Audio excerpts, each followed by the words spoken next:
नमस्कार, मैं अर्चना और आप देख रहे हैं हंगामा टाइम्स। हंगामा टाइम्स जिस तरह से आपको लखनऊ की खास शख्सियतों से रूबरू करवाता है कि लखनऊ की खास शख्सियत क्या करती हैं और किस तरह से अपनी जो है शख्सियत को अलग जो है लखनऊ में उन्होंने बना करके रखा हुआ है। तो हमारे कार्यक्रम खास शख्सियत में सभी दर्शकों का फिर से एक बार स्वागत है। तो खास शख्सियत के रूप में आज हमारे साथ में लेखिका हैं और समाज सेविका आकांक्षा अजय कुमार जी हैं। तो उनके बारे में बता दें, हाल ही में उन्होंने किताब लिखी है जिसका नाम है बेड नंबर 16 और साथ में कल है हमारा 15 अगस्त यानी कि स्वतंत्रता दिवस, आज़ादी अमृत महोत्सव मना रहे हैं हम लोग। तो इस दिन पे वो अपनी पुस्तक का विमोचन कर रही हैं। तो हम उनसे बात करेंगे पुस्तक को लेकर के कि बेड नंबर 16 को लेकर के वो क्या कहेंगी और साथ में जिस तरह से हम लोग आज़ादी का अमृत महोत्सव मना रहे हैं, स्वतंत्रता दिवस मना रहे हैं, तो उस उपलक्ष्य में वो क्या कहेंगी। तो हमारे साथ में खास शख्सियत की कड़ी में जुड़ रही हैं आकांक्षा अजय कुमार जी, जो लेखिका भी हैं, समाज सेविका भी हैं। तो आकांक्षा जी, आपका बहुत बहुत स्वागत है हमारे हंगामा टाइम्स न्यूज़ चैनल में। जी धन्यवाद, थैंक यू सो मच। तो मैम, आपकी पुस्तक का विमोचन होने वाला है जिसका नाम है बेड नंबर 16, तो उसके बारे में क्या कहेंगे। बेड नंबर 16 एक कहानी है एक पिता और बेटी की, कि कैसे एक संघर्ष करते पिता और संघर्ष करती बेटी हॉस्पिटल के बेड नंबर 16 में कैसे वो 3 दिन को कैसे वो समझती है, क्या क्या उसकी भावनाएं होती हैं, क्या क्या चीज़ें वो फील करती है, डॉक्टर का रवैया, अपने आसपास का माहौल, बहुत सारी चीज़ें। तो ये कहानी उसी के इर्द गिर्द घूमती है और एक ये कहानी एक छोड़ती है हर बच्चे, हर मतलब it is not about just लड़की, ये सारे बच्चों के लिए है कि प्लीज़ अपने माता पिता को वक्त दें। जैसे कि आपकी जो ये कहानी है बेड नंबर 16, कम शब्दों में ज़्यादा चीज़ बोलेंगे कि जैसे आजकल की जो रफ्तार भरी ज़िंदगी में जो आज युवा जी रहा है, जिसको अपने घर में अगर घर से फ़ोन आता है माता पिता का या भाई बहन का तो उसको इग्नोर करता है, वो अन्य कॉल तो उठा लेता है, लेकिन वहीं अपने घर वालों का फ़ोन कहता है बाद में हम उठा लेंगे, बाद में बात कर। घर में भी वो पहुंचता है 9-10 बजे तक पहुंचता है, खाता है, सोता है और फिर अगले दिन निकल जाता है। परिवार को वो समय नहीं दे पाता। कहीं आपका बेड नंबर 16 इसी शीर्षक को तो नहीं दर्शा रहा है दर्शकों? जी हाँ, कई हद तक ये इस शीर्षक को दर्शा रहा है, इस बात को दर्शा रहा है कि अपने पिता को, अपने माता पिता को वक्त दें, क्योंकि कोविड से हमने ये चीज़ सीखी है कि पैसा या कुछ भी बहुत समय तक हमारे साथ नहीं रहता, लेकिन माँ बाप का साथ, परिवार का साथ भी बहुत ज़रूरी है, हर चीज़ के साथ साथ। तो उनको भी हमें वक्त देना चाहिए। जैसे कई बार जैसे मैम ने कहा है कि फ़ोन आता है तो हम नहीं उठाते हैं, लेकिन हमारे काम का फ़ोन आता है हम तुरंत रिप्लाई करते हैं। तो ऐसे रिश्तों को भी हमें उतना ही वक्त देना चाहिए। तो जैसे बेड नंबर 16 में मैंने लिखा हुआ है कि अपने माता पिता को उनके सामने ही अपने एहसास, अपने जज्बात उनके सामने व्यक्त करें, कहीं फिर देर ना हो जाए। अच्छा मैम, जैसे आपने एक लाइन बोली थी अभी पहले कि 3 दिन आपके पिता हॉस्पिटल में थे और 3 दिन आप उनको सिर्फ देख रही थी, तो इसके बारे में दर्शकों से क्या कहना चाहिए? 3 दिन को याद करते मैं ये कहूँगी कि जैसे कि हम लोग अपने कामों में बिजी रहते हैं और हम वक्त नहीं दे पाते हैं, तो वो 3 दिन मैं सिर्फ पिताजी के साथ थी अपने, और मैं पिताजी को छू नहीं पा रही थी, गले नहीं मिला पा रही थी, मैं उनसे बात नहीं कर पा रही थी, बस मैं सिर्फ उनको देख पा रही थी, उनके दर्द को उस वक्त महसूस कर पा रही थी और उनके लिए कुछ कर नहीं पा रही थी। भगवान की कृपा से सब कुछ होते हुए भी हर चीज़ के सहूलियत के साथ भी मैं उनके लिए कुछ कर नहीं पा रही थी। मैं बड़ी विवश और बड़ी बेबस और बहुत लाचार अपने आप को फील कर रही थी उन दिनों। ये मैम ने सही कहा कि हम पैसा तो बहुत कमा लेते हैं लेकिन अपनों का साथ हम नहीं कमा पाते। अपनों का साथ तो हमें उसी वक्त कमाना है जब अपनों की ज़रूरत हो। तो मैम, आपकी पुस्तक में कहीं ना कहीं पिता और बेटी के साथ का बहुत महत्वपूर्ण हिस्सा है। तो बेटी के लिए पिता और पिता के लिए बेटी कितनी महत्वपूर्ण है, इसके बारे में क्या कहना चाहिए?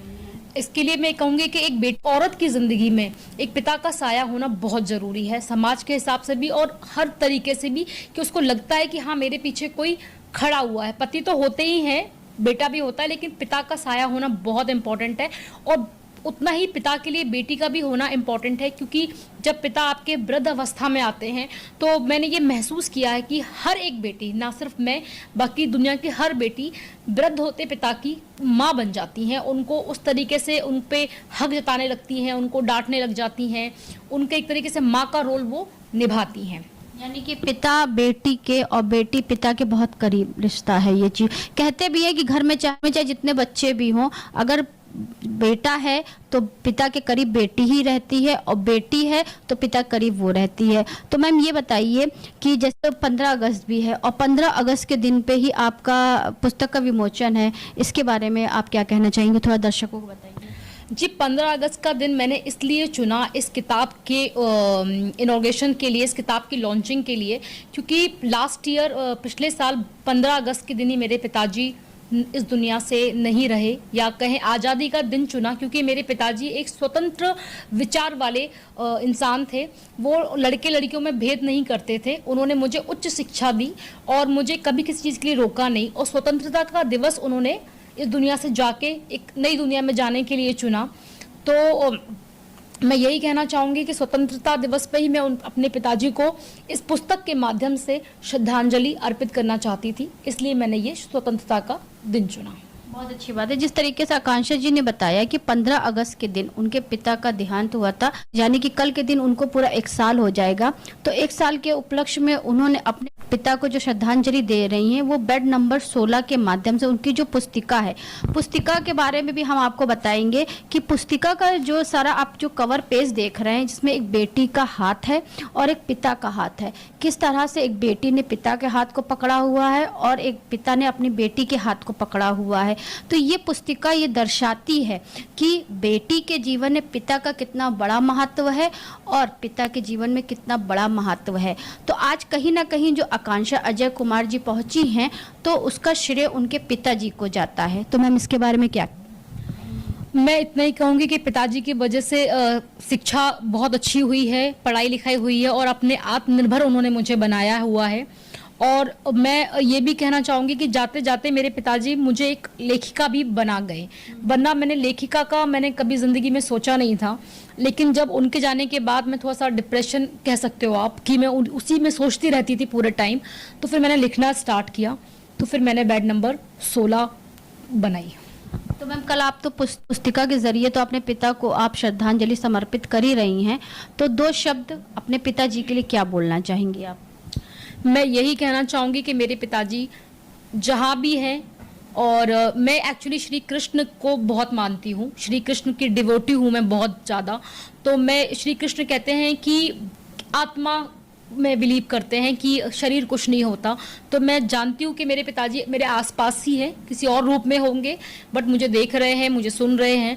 तो मैं जैसे उन्होंने मुझे बड़ा किया कि अच्छे काम करो, अच्छे लोगों का साथ रहो, लोगों के लिए अच्छा करो, तो बस मैं वही करके उन्हें खुश देखना चाहूँगी और कृष्ण जी को भी।